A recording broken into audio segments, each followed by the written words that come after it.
हिंदी निबंध लेखन में आज हम एक फूल की आत्मकथा, यह निबंध देखने वाले हैं। मैं गुलाब का फूल हूँ। मेरा जन्म जिजामाता उद्यान में एक पौधे पर हुआ था। वहाँ अन्य पौधों पर मेरे और भी अनेक साथी थे। सबका अपना अपना रूप रंग और सबकी अपनी अपनी सुंदरता थी। पहले तो मैं बहुत छोटा था। उस समय लोग मुझे कली कहते थे। बड़ा होने पर लोग मुझे फूल कहने लगे।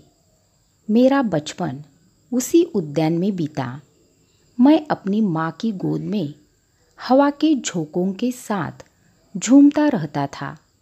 कितनी आनंद भरी थी बचपन की वह प्यारी दुनिया। जब मैं फूल बना तो मेरे रूप रंग की शान ही निराली हो गई। जो भी मुझे देखता बस देखता ही रह जाता। मेरी सुगंध और सुंदरता लोगों पर जादू जैसा असर करती थी। मधु के लोभी भौरे मुझ पर मंडराते रहते थे। तितलियां भी मेरे आसपास ही रहना चाहती थी।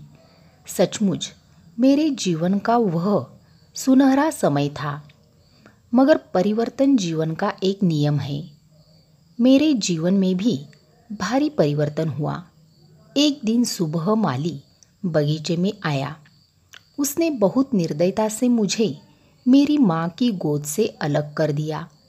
उसने मुझे तोड़कर एक टोकरी में डाल दिया। इसी प्रकार और भी कई फूल तोड़कर उसने टोकरी में डाले। इसके बाद माली अन्य फूलों के साथ मुझे बाजार में ले गया। वहाँ एक आदमी मुझ पर लट्टू हो गया। वह एक पुजारी था। उसने मुझे खरीद लिया। मंदिर में पूजा के समय उसने मुझे भगवान की मूर्ति पर चढ़ा दिया।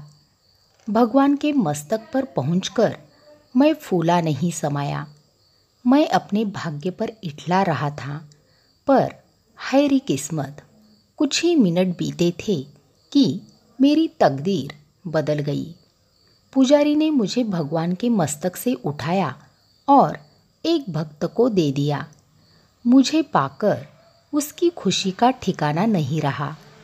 उसने मुझे अपने सिर आंखों से लगा लिया। घर पहुंचकर उसने मुझे अपनी अलमारी पर रख दिया। दूसरे दिन पड़ा पड़ा मैं मुरझा गया। मेरा रूप रंग उतर गया था। मेरी खुशबू भी जाती रही थी। सफाई करते समय नौकर ने मुझे उठाकर कचरे की टोकरी में डाल दिया। वह मुझे उठाकर कूड़ेदान में फेंक आया। तब से मैं यहीं पड़ा पड़ा अपनी किस्मत पर रो रहा हूँ। अब तो बस एक ही इच्छा है कि इस जीवन का अंत हो जाए और किसी फुलवारी में मेरा फिर से जन्म हो।